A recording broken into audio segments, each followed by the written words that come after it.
The first time these two men's names are really linked is 2 years before the Civil War. Lincoln's running for Senate, the famous Lincoln-Douglas debates. That was Stephen Douglas, the little rascally politician from Illinois, and he pretty much was trolling Lincoln and saying, oh, you're friends with Frederick Douglass, that radical, dangerous abolitionist. And so as they approached the 1864 election, it was really looking like Lincoln was going to lose. And that would mean a candidate winning who would make peace with the South and let slavery continue. And so Douglas is just going out of his mind. And he also feels like Lincoln is not standing up strong enough for slavery. The Union had taken back part of Louisiana, and they were going to have a new constitution, and black men weren't going to be allowed to vote, and he felt like Lincoln was not standing up for that. So he's speaking once again very critically of Abraham Lincoln. And that's why we want to tell the story of the Civil War through Frederick Douglass's eyes. Because when you see that, you see this suspenseful narrative of a man on a desperate mission to convince the country and the president that this war is about freedom and that black Americans should be able to fight to have it never be able to be taken away from them. But the war had to change into being about that before it was too late.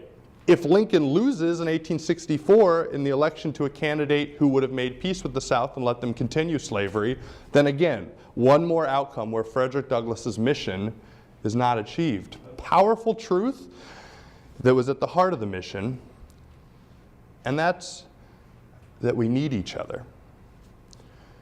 Much as we might try to ignore this, as white Americans wanted to shut black people out of the war, white and black Americans had to work together. So Douglass listens to Lincoln's speech. Lincoln's second inaugural, it's thought of now as the greatest sermon in American history. But for Douglass, he was hearing the themes he had talked about a few years before. He was hearing a president express them in his inauguration speech about considering all this blood that had been lost in the Civil War. Why? What was God's purpose for all of this? And was there a greater redemption for our country that this was happening for? And those kinds of themes had been part of Douglass's writing and thinking, and so it was unbelievable for him to hear that. And he understood the greatness of that speech before anyone else did. A lot of people kind of just panned it at the time. Now we know.